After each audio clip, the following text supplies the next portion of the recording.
ગુજરાતમાં આગામી સ્થાનિક સ્વરાજ્યની ચૂંટણીઓ અને પેટા ચૂંટણીઓનો માહોલ વચ્ચે આજે સુરત પોલીસ હેડક્વાર્ટર્સ ખાતે સવારથી પોસ્ટલ બેલેટ દ્વારા મતદાનનું આયોજન કરવામાં આવ્યું હતું।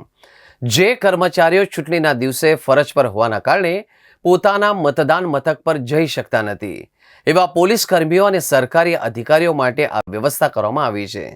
સવારે 9 વાગ્યાથી જ કર્મચારીઓ ઉત્સાહપૂર્વક લાઇનમાં ઊભા રહીને પોતાનો પવિત્ર મતાધિકારનો ઉપયોગ કરતા જોવા મળ્યા હતા। ચૂંટણી પંચના આંકડા મુજબ સુરત જિલ્લામાં આ વખતે અંદાજે 5000 જેટલા કર્મચારીઓ પોસ્ટલ બેલેટથી મતદાન કરવાના છે। આ યાદીમાં પોલીસ કર્મચારી, હોમગાર્ડના જવાનો તેમજ અન્ય આવશ્યક સેવાઓ સાથે જોડાયેલા સરકારી કર્મચારીઓનો સમાવેશ થાય છે। ચૂંટણીના દિવસે કાયદો અને વ્યવસ્થા જાળવવાની જવાબદારી આ જવાનોના શિરે હોય છે, જેથી તેઓ અગાઉથી જ પોતાનો વોટ આપી શકે એ માટે વિશેષ સુવિધા ઊભી કરવામાં આવી છે। જિલ્લા કલેક્ટર અને ચૂંટણી અધિકારીના માર્ગદર્શન હેઠળ આ સમગ્ર પ્રક્રિયાને આખરી ઓપ આપવામાં આવ્યો છે।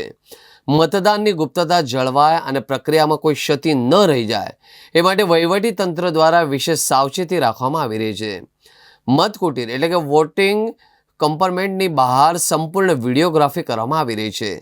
દરેક મતદાર કર્મચારીની એન્ટ્રીથી લઈને બેલેટ પેપર જમા કરવા સુધીની તમામ હિલચાલ કેમેરામાં કેદ કરવામાં આવી રહી છે।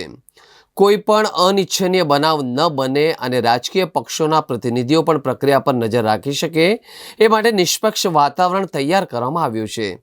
ચૂંટણીના નિયમો અનુસાર જ્યારે મતદાન પૂર્ણ થાય બાદ મતોની ગણતરી હાથ ધરવામાં આવે છે, ત્યારે સૌથી પહેલાં પોસ્ટલ બેલેટથી થયેલા મતદાનની ગણતરી કરવામાં આવે છે।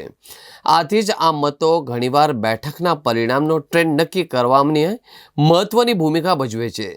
સુરતના 5000 જેટલા મતો જે તે ઉમેદવારોનું ભવિષ્ય નક્કી કરવામાં નિર્ણાયક સાબિત થઈ શકે છે।